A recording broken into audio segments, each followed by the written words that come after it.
This is the tutorial for the study guide for the second test for algebra. Let's take a look at our first problem. It's asking us to simplify this expression. So we have to remember to use order of operation.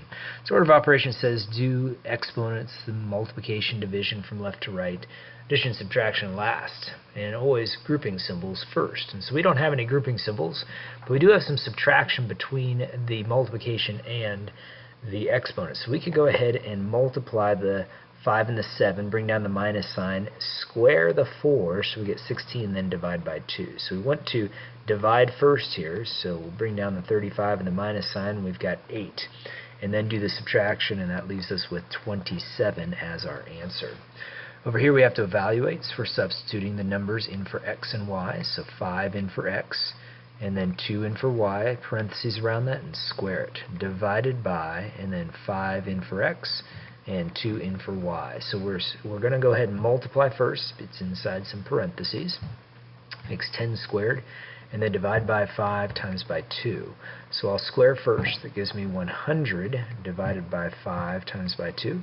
And now I'll work from left to right when I do this work. So I'll go ahead and divide first. And that leaves me with the 20. And 20 times 2 gives me 10. And times by 2 will give me 40. And so again, the reason why I don't want to multiply first here is because I don't see any parentheses around this. If I saw parentheses, then I would definitely do the multiplication before I did that division. But since there are no parentheses around the x and the y here, we have to follow order of operation, which says when we do multiplication division, we work from left to right to get that done correctly. So on this next one here, we're trying to simplify the expression. So let me box that answer there. So we're simplifying the expression. This gives us 13. Look at the number here. Remember I talked about odd numbers, try odd numbers, evens, try evens. When we have the radical sign over two numbers in a fraction in this case, we got to take them separately. Square root of 1 is 1. Square root of 625 is 25. So 1 over 25. This would end up being a decimal, 0.8. So you got to make sure you have the decimal in the right spot. See, 0.8 times 0.8 makes 64 hundredths. And so you move the decimal 2 spaces over to give us that answer. So 8 tenths in that case here. Let's take a look at the next problem. Naming all the subsets, the real numbers. This is an integer, and because it's a negative number, it's also a rational number. And those are the different subsets of the real numbers. So rational number and integer. Here we have something that's not a perfect square. So if it's not a perfect square, that tells us that it is an irrational number. Over here we want to name the property that's illustrated. When they move the terms, same numbers, but they just commuted the 54 on the other side of the 18. That's the commutative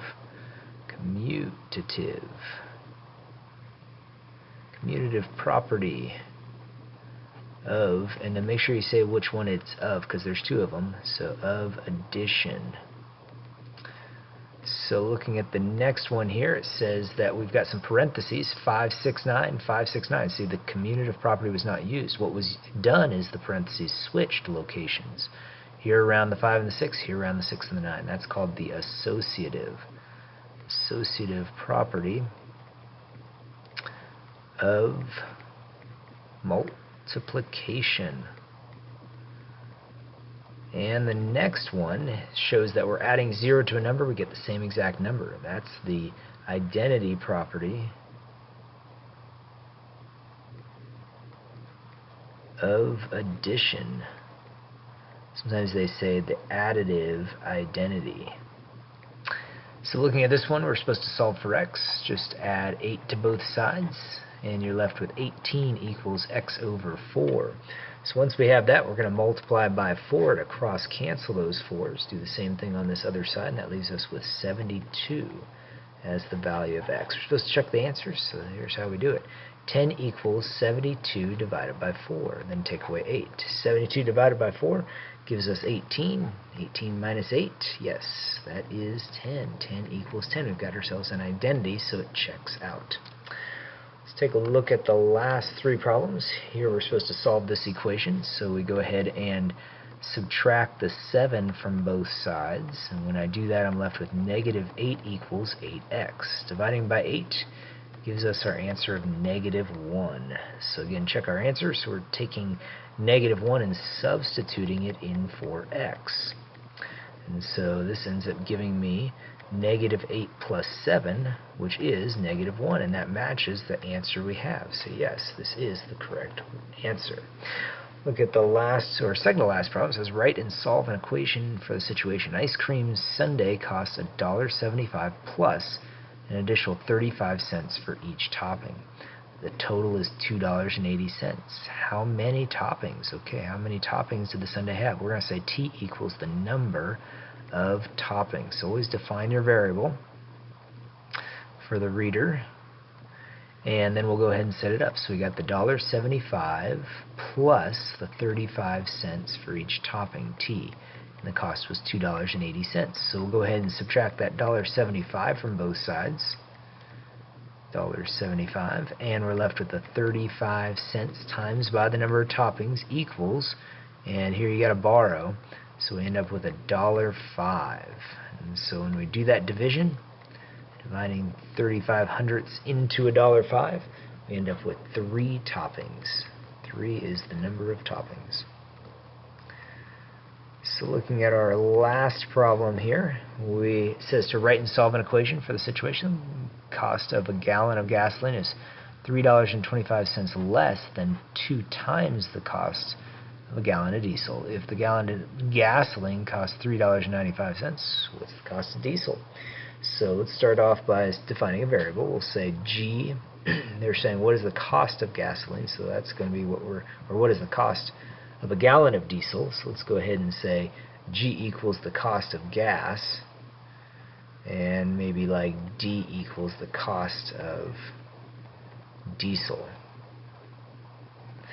And so now let's go ahead and set up an equation. We've got gasoline, the cost of gasoline equals, and then we've got $3.25 less than twice the cost of diesel.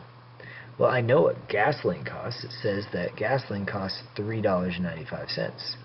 So I'll substitute that back in, and I'll just do some opposite operations from here. So let me fix that to 3, change it back to a 2. So 325. So I'll go ahead and add the 325 to both sides, and then we'll end up with 10. This makes 12, and this is 7, so equals 2D. We divide by 2, and we have our answer. So $3.60 is the cost of diesel. $3.60 per gallon equals D, or the diesel. Alright, so those are the problems that you're going to end up seeing on this week's quiz. Good luck.